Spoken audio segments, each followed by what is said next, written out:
Greetings and salutations. My name is Basil Chambers. Everybody calls me Uncle Baz. And I'm presenting Chee Finds Home, written by Carol Otley Michel. Are you ready? Let's rock and roll. Chee, the fervent monkey, lives on the beautiful island of St. Kitts. He and two of his brothers discovered a garden full of the fruit the monkeys loved. They felt the garden belonged to them and were always trying to get their fruit before the people who lived in the house could pick it up. At first, they tried to wake up and pick the fruit before the humans did. This didn't work too well. Monkeys like to start their day at about 11 a.m., just in time for lunch, and so waking up early was very difficult. Then they tried to convince the family of humans that the mango tree was a pawpaw tree. The humans who lived in that house did not like the pawpaws, and the monkeys hoped that they could keep them away from the mango tree as well. They were discovered and ran away without pawpaws and without mangoes. The monkeys hadn't been back to the house since then because they were embarrassed and upset. Every day, all day, Chee thought about the garden and the delicious fruit that grew there.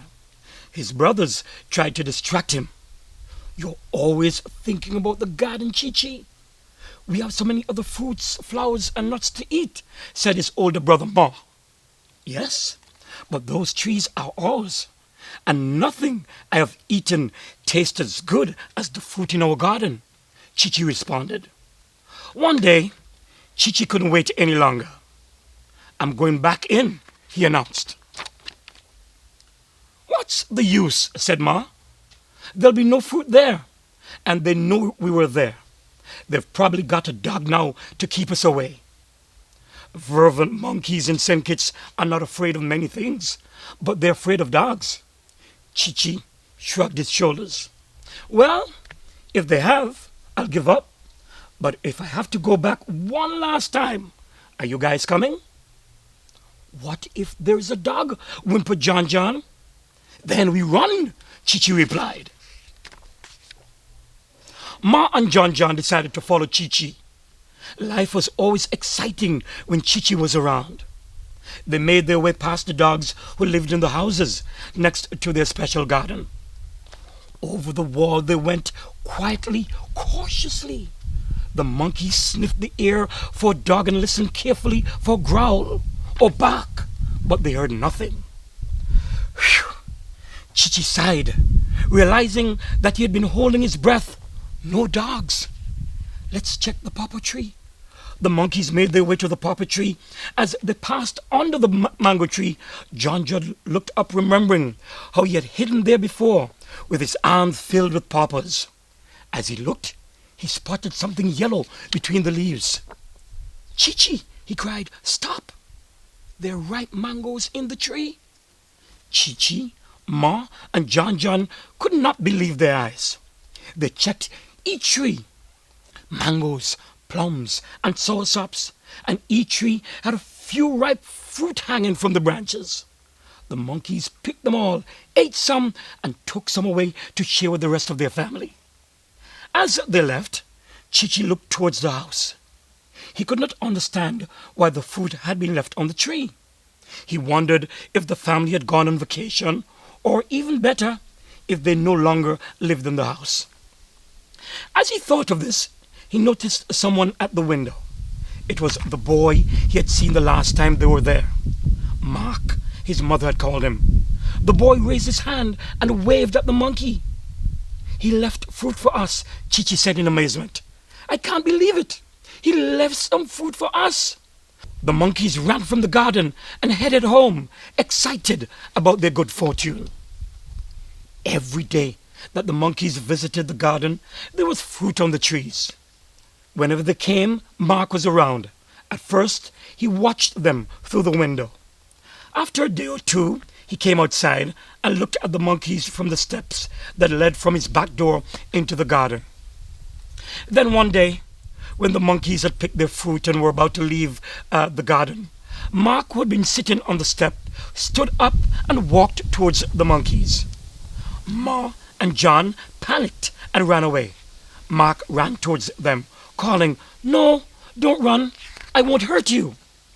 As he ran, Ma dropped one of the ripe sourshops that he had been carrying. Mark stepped in the slippery fruit, fell to the ground.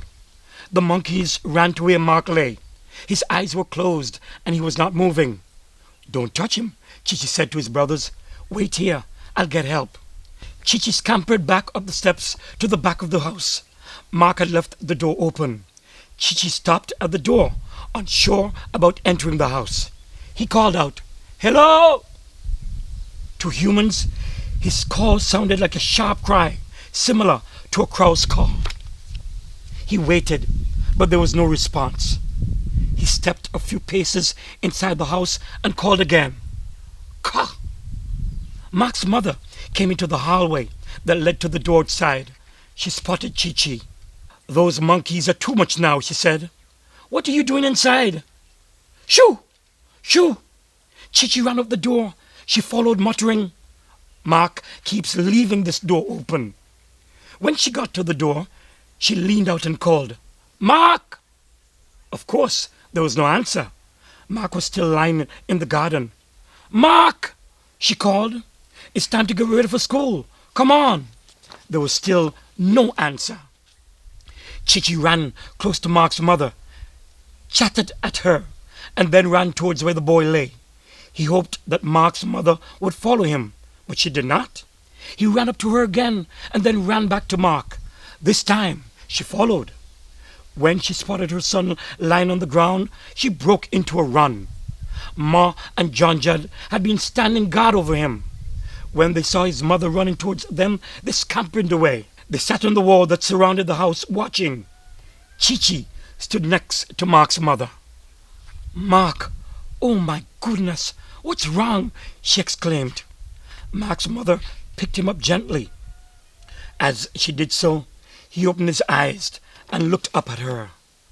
Mark recovered from his fall. When he was better, his mother told him how Chee had called her, and he had never forgotten how the monkey had helped him. Mark and Chee became great friends, and they spent many and more time with each other. When the time came for Chee to leave his mother and start his own family, Chee chose to become a part of Mark's family. He knew that he had found his home. I hope you enjoyed the story. Good night, Montserrat.